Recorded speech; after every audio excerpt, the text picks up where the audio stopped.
বন্ধুরা, আপনারা তো অনেক প্রুনিং দেখেছেন। এখন দেখুন, গাছের ডালের নিচে অনেকটা নিচে চলে এসেছিল, তাই প্রুনিং করলাম এইভাবে কেটে সমানভাবে, যাতে কাজকর্ম করতে সুবিধা হয়। আরও দেখাচ্ছি।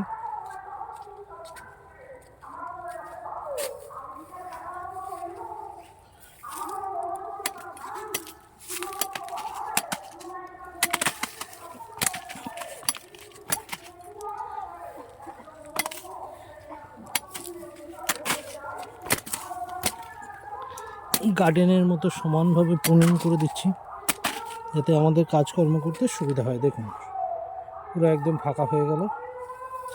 এই যে এক্সট্রা ডালগুলো আছে, ফল আমার শেষ, এখন নভেম্বর মাস, এখন প্রুনিং করতে হবে। তো সমস্ত রকম প্রুনিং চলছে।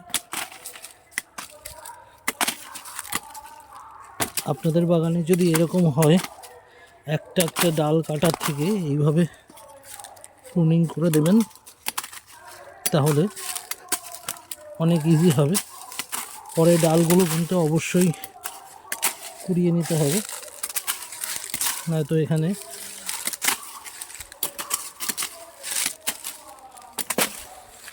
দেখুন কত সুন্দর তৈরি হয়ে গেছে নিচের লাইনটা। আর যখন প্রুনিং করিনি তখন দেখুন এরকম হয়ে রয়েছে জঞ্জট। এটার মধ্যে আর এটার মধ্যে দেখুন ডিফারেন্স কতটা।